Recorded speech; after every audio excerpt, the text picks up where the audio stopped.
Olá, meus amigos, vamos agora falar sobre o Sistema Nacional de Trânsito, já com base aí na Lei 14.599 de 2023. É importante frisar que essa lei é uma lei que vem da conversão de uma medida provisória. Medida provisória é essa, tá? 11.053, 1153. Então, essa medida provisória de 2022, ela foi convertida em lei.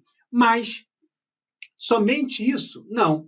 A lei também ela traz outras, né, ou várias alterações no CTB. Mas o que é mais importante de alteração já estava na medida provisória.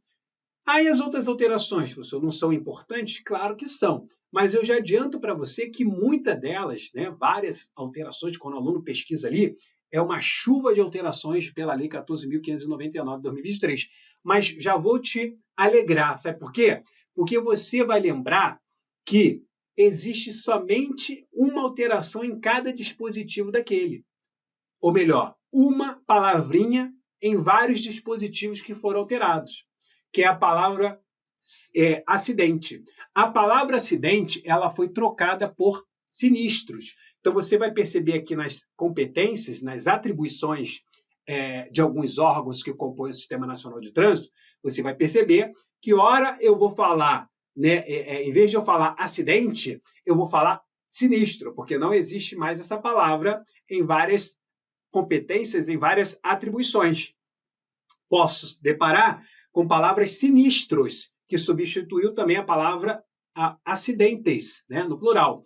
Ou até mesmo acidentado, ficou agora o quê? Sinistrado, tá? Então, hoje, pessoal, até tem uma resolução, que é a 810 do CONTRAN, quando fala de danos, né, ela fala sobre danos de pequena, média ou grande monta, e ali sempre uso esse termo sinistro.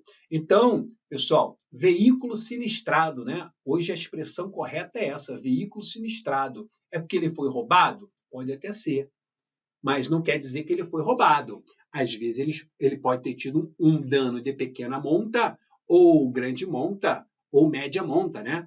Então, por isso que a gente sempre vai usar a expressão sinistro e não mais acidente, tá?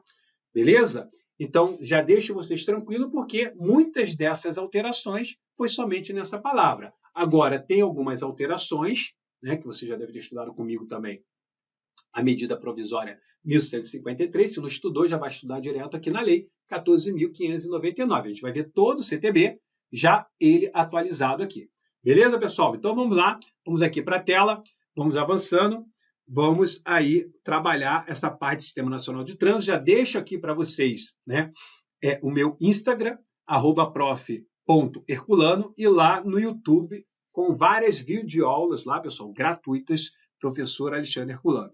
Vamos lá, pessoal. Então, olha aqui, ó, o artigo 5º já de cara. Ó, o Sistema Nacional de Trânsito, gravem essa palavrinha aqui, ó, é um conjunto de órgãos e entidades da União, dos Estados, Distrito Federal e dos municípios. Então, vamos lá. Antes da gente falar de suas finalidades, né, e seus objetivos. Então, olha aqui, pessoal. Quais são esses órgãos que compõem o Sistema Nacional de Trânsito? Vou falar rapidamente deles aqui para a gente entrar nas finalidades e nos objetivos do Sistema Nacional de Trânsito, que cai muito em prova. Então, você tem aqui, ó, o CONTRAN, grava assim, são 7 órgãos, tá? São muito mais, tá, pessoal? Mas você grava assim, são 7 órgãos porque tem que ter 7 palavrinhas aqui. Vou contar junto com vocês e vocês vão entender, é mais fácil você gravar assim. Então, ó, CONTRAN, nós temos lá também o CETRAN, mesma coisa é o CONTRANDIF, porque é no Distrito Federal. CETRAN são nos 26 estados. CONTRANDIF é no Distrito Federal. CONTRANDIF. Nós temos lá a JARE, que é a Junta Administrativa de Recursos e Infrações. Nós temos também a Polícia Militar, que vai atuar mediante convênio, tá? A Polícia Militar. Nós temos a PRF, e temos os órgãos executivo de trânsito,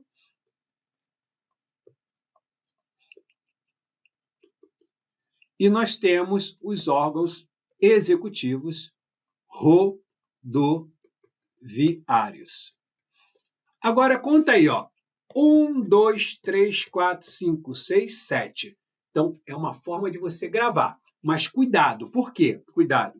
Porque, pessoal, quando eu falo em órgãos executivos de trânsito e órgãos executivos rodoviários, eu vou ter aqui, ó, esses órgãos dentro da União, dentro dos estados, que são 26, dentro do Distrito Federal e também municipais, tá? É possível também ter órgãos municipais, tá bom? Porque o município ele faz parte do Sistema Nacional de Trânsito? Sim, pode fazer adesão tanto por um órgão criado por ele, tá? Um órgão de trânsito, ou até mesmo pela prefeitura. Daqui a pouquinho a gente vai falar isso no artigo 25 ali, tá?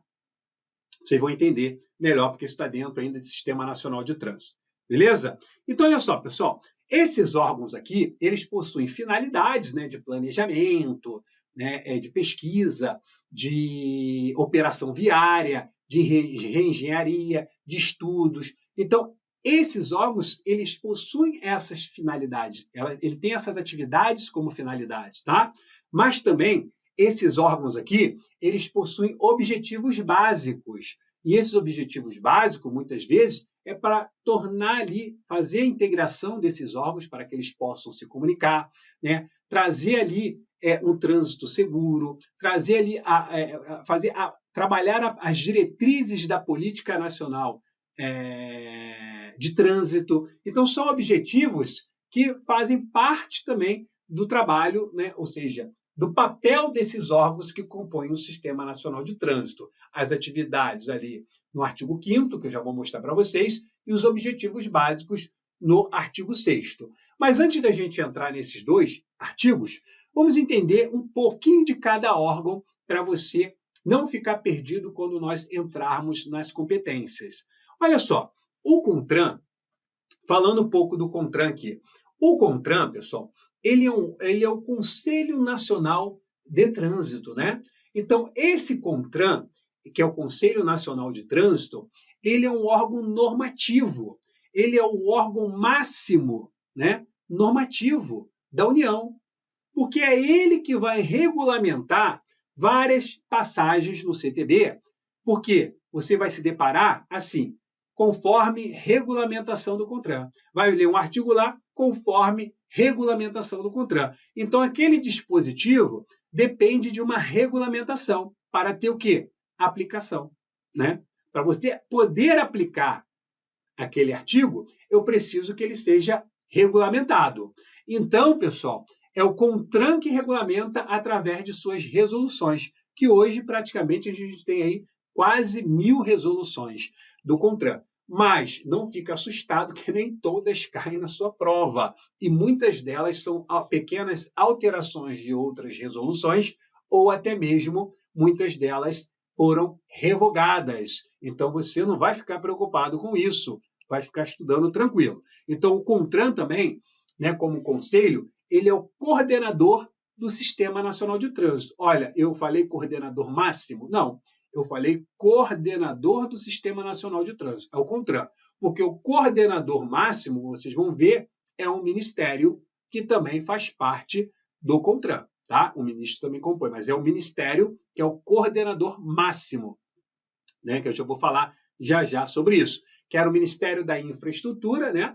Então, hoje, como passa a valer ali o Ministério do Transporte, ainda não tem aquela especificidade, mas isso já muda, né, essa característica pelas mudanças dos ministérios com o governo atual. Fechou? Tranquilo? O CETRAN e o CONTRANDIF, pessoal, também são conselhos, mas são conselhos que vão agir dentro dos estados e o CONTRANDIF dentro do Distrito Federal. Às vezes com pequenas resoluções, ou como orientações, mas que não vão de encontro à resolução do CONTRAN, muito menos à Lei Federal 9.503. Nenhuma resolução do CONTRAN, que é um processo mais rápido, né?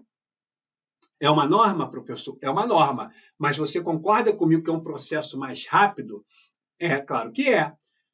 Uma lei é um processo legislativo, passa pela casa, lá pelo Congresso, né? Pelas casas. Então, é diferente. Tá? É um processo legislativo.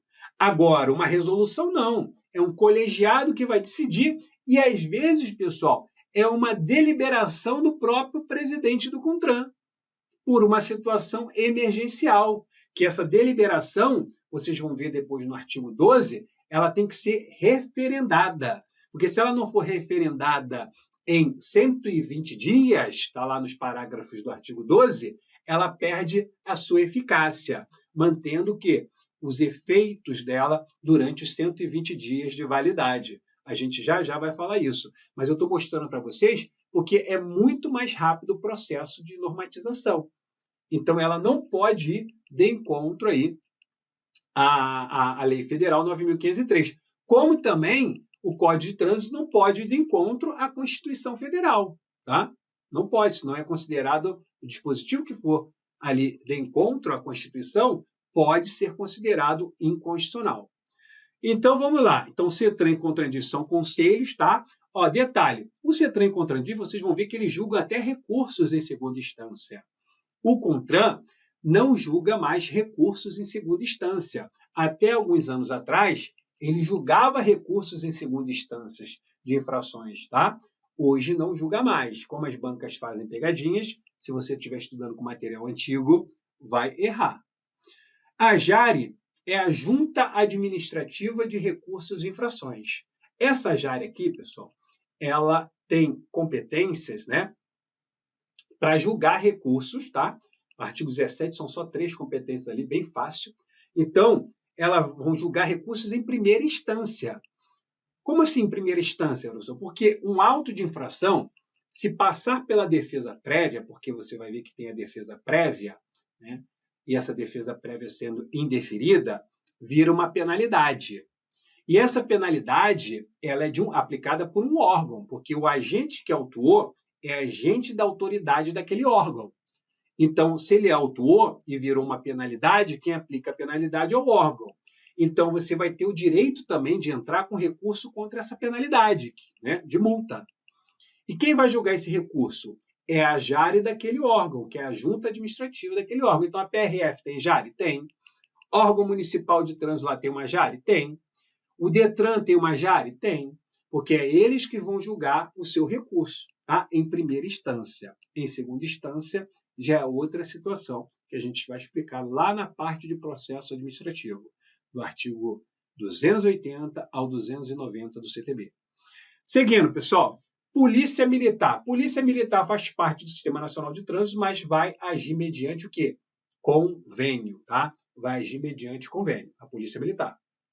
Agora, olha só, ela tem atribuições? Não, ela está lá no artigo 23, mas as suas competências, né, vão ser daquele órgão que ela se encontra o quê? Conveniada, tá? Polícia Rodoviária Federal é um órgão que vai agir nas rodovias federais, tá? Suas atribuições estão ligadas às atividades das rodovias federais, está lá no artigo 20. O órgão executivo de trânsito aqui, pessoal, ele pode ser do Estado e do Distrito Federal, que são os DETRANs. Tá? Suas competências estão lá no artigo 22. E tivemos mudanças importantes ali, né, fazendo um comparativo do artigo 22 com o artigo 24, que é o órgão executivo de trânsito municipal. E então, hoje, o legislador trouxe infrações dentro do Estado, né, essas infrações aplicadas dentro dos Estados, ora, são privativamente, são infrações privativas, né? Ou seja, infrações que só podem ser aplicadas por aquele órgão. Ora, essas infrações só podem ser aplicadas por órgão municipal e, ora, essas infrações só podem ser aplicadas por órgão estadual. O legislador, ele elencou isso no artigo 22 e no artigo 24, e nós vamos saber quais são essas infrações. Mas nada impede, pessoal, com base no artigo 24A, que é um artigo novo que entrou aqui também, nada impede que esses órgãos façam o quê? Convênios, né? Deleguem, né? Podem? Podem. Podem sim, por delegações, pode, não há essa.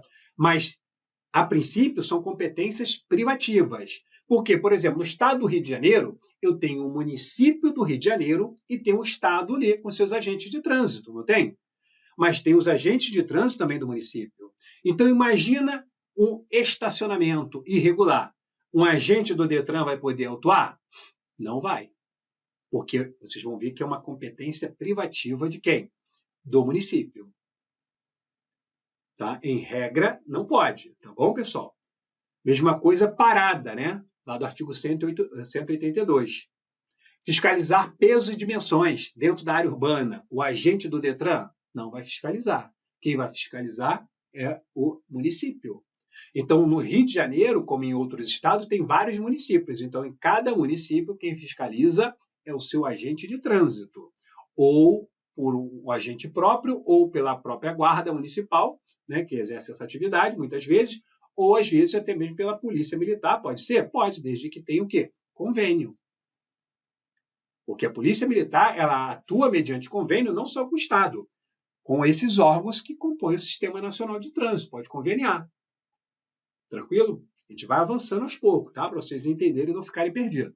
Então, o órgão executivo de trânsito, já vimos que pode ser municipal, pode ser Estado e Distrito Federal, que são os DETRANs, e pode ser o órgão máximo executivo de trânsito da União. Que é quem, pessoal? É a Senatran. Hoje é a Secretaria Nacional de Trânsito. A Senatran, tá? Secretaria Nacional de Trânsito. Não é mais departamento. Antigamente era o Denatran, hoje é a Senatran. E o interessante aqui, pessoal, né, que muita aluna às vezes fica assim, caramba, eu tenho que estudar todas as competências agora. Não mudou nada, só mudou a sigla.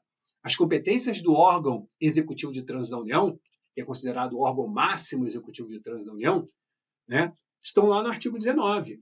Tá? E muitas das competências do Detran são por delegação da Senatran, tá? Do órgão máximo executivo de trânsito da União. Perfeito? E o órgão executivo rodoviário, pessoal. O órgão executivo rodoviário, você também vai ter União, Estados, Distrito Federal e município. O da União, vocês conhecem, é o famoso DENIT, órgão executivo rodoviário da União. E do Estado? São 26 estados e o Distrito Federal. Então, em regra, é o DER, Departamento de Estradas e Rodagem. Mas, acho que é no Rio Grande do Sul, muda a nomenclatura lá, tá? Tá bom? Departamento de Estradas e Rodagem. Lá tem mais uma sigla, mais uma letra que eu não lembro agora. Dos municípios, você quase não vê também por aí. Então, esses órgãos, todos eles aqui, compõem o Sistema Nacional de Trânsito. Vamos ver quais são, já até falei, mas vamos ratificar aqui as finalidades. Vamos lá, pessoal, aqui na tela aqui. Vamos seguindo. Então, ó, antes dos objetivos. Então, o Sistema Nacional de Trânsito é o conjunto de órgãos e entidades da União, dos Estados, do Distrito Federal e dos municípios, que tem por finalidade o exercício das atividades de planejamento, administração, normatização, pesquisa, registro e licenciamento de veículos, formação, habilitação e reciclagem de condutores, educação, engenharia, operação do sistema viário, policiamento, tá? Que mais? Fiscalização, julgamento de infrações e recursos e aplicação de penalidades. Então, são as atividades. Cuidado, por quê? As atividades são diferentes dos objetivos básicos. Então, olha aí, ó. Artigo 6º. São objetivos básicos do Sistema Nacional de Trânsito, que eu falei anteriormente para vocês. Ó, gravem isso aqui, pessoal. Estabelecer o quê? Diretrizes. Diretrizes para quê, pessoal? Para o quê? Ó, da Política Nacional de Trânsito. Ó, diretrizes da PNT, Política Nacional de Trânsito, com vistas à segurança, à fluidez, ao conforto, à defesa ambiental e à educação para o trânsito e fiscalizar o seu cumprimento. Além disso, ó, fixar o quê, pessoal? Né? A padronização de critérios técnicos. Mas como que eu vou fixar isso? Mediante normas e procedimentos. Então, a padronização de critérios técnicos, financeiros e administrativos para a execução da atividade de trânsito. Além disso, eu também tenho, ó, grava essa palavra que eu vou sublinhar, estabelecer a sistemática de fluxo permanente de informações. Lembra que eu falei? Para os órgãos se comunicarem entre si, ó, entre os seus diversos órgãos e entidades, a fim de facilitar o processo decisório e a integração do sistema. Então, são os objetivos básicos do Sistema Nacional de Trânsito. Seguindo aqui, vamos começar, já até falamos, né? Mas vamos só ratificar aqui, ó. Da composição e da competência do Sistema Nacional de Trânsito. Então, qual é a composição que eu já falei para vocês? Ó, compõe o Sistema Nacional de Trânsito, só ratificando tudo que eu já falei. Os seguintes órgãos e entidades. O Conselho Nacional de Trânsito, o CONTRAN, lembra que eu falei? Ó, coordenador do sistema e órgão máximo normativo e consultivo. Então, órgão máximo, normativo e consultivo. Os Conselhos Estaduais de Trânsito, CETRAN, e o Conselho de Trânsito do Distrito Federal, CONTRANDIF, que também são órgãos normativos, consultivos e coordenadores, tá? Os órgãos e entidades executivas de trânsito da União, dos Estados, do Distrito Federal, que são os DETRANs, dos municípios, da União é quem, pessoal, agora? Lembrar que eu falei? Para não esquecer, ó, ACENATRAN. Seguindo. Vamos lá. Os órgãos e entidades executivos rodoviários da União, dos Estados e do Distrito Federal e dos municípios, tá? Lembrar lá do DENIT, né, da União, e o DER dos Estados aí. A Polícia Rodoviária Federal, falamos também, a Polícia Militar dos Estados e Distrito Federal, falamos, e a JARE, Junta Administrativa de Recursos e Infrações. Vamos seguindo, que a gente já falou tudo aquilo. Ó, lembra que eu falei para vocês a extensão, onde eu aplico o Código de Trânsito, a extensão de vias terrestres? Falei lá também, ó, praias abertas à circulação. Falei condomínios constituídos por unidades autônomas, lá em disposição, lá no outro bloco, disposições preliminares, no início. Falamos lá do estacionamento rotativo, né, de uso coletivo, né, rotativo, e falei as áreas portuárias. Aqui, ó, olha o artigo 7º A. O que ele fala aqui? Ó? A autoridade portuária ou a entidade concessionária de porto organizado poderá celebrar convênios com os órgãos previstos no artigo 7º, com a interveniência dos municípios e estados juridicamente interessados para o fim específico de facilitar a autuação por descumprimento da legislação de trânsito, porque lá dentro tem trânsito, tem regras, então tá lá. O convênio valerá para toda a área física do porto organizado, inclusive nas áreas de terminais alfandegados, nas estações de transbordo, nas instalações portuárias públicas de pequeno porte e nos respectivos estacionamentos ou vias de trânsito interno, tá? Cuidado que em toda a área física do porto organizado, pessoal. Uma vez que é uma questão errada falando que era em partes específicas, né? Assim, o convênio valerá para partes específicas determinadas erradas, tá, pessoal? Então, cuidado com essas pegadinhas bobas. Seguindo aqui, ó, os estados, o Distrito Federal e os municípios organizarão os respectivos órgãos e entidades executivas de trânsito e executivos rodoviários, estabelecendo os limites circunscricionais de suas atuações, já falamos aqui. E o presidente da República, lembra que eu falei do órgão máximo executivo de trânsito, né? E também o coordenador máximo? Olha aqui, ó. O presidente da República designará o ministério ou órgão da presidência responsável, ó, pela coordenação máxima do Sistema Nacional de Trânsito, a qual estará vinculado o CONTRAN, tá? Então lembra sempre que o CONTRAN está vinculado, né, e não subordinado, e subordinado à Senatran, que é o órgão máximo executivo de trânsito da União. Então, pessoal, o que você tem que gravar já nesse início aqui? Justamente isso, que a Senatran, que é o órgão máximo executivo de trânsito da União, vai estar subordinada ao Ministério, que é o coordenador máximo do Sistema Nacional de Trânsito. E o CONTRAN estará o quê? Vinculado. O que a banca faz? Troca. Diz que o CONTRAN é subordinado e a Senatran vinculado. Errado. Então, CONTRAN vinculado e a Senatran subordinada. Beleza? Então, fechamos aqui nosso primeiro bloco sobre o Sistema Nacional de Trânsito.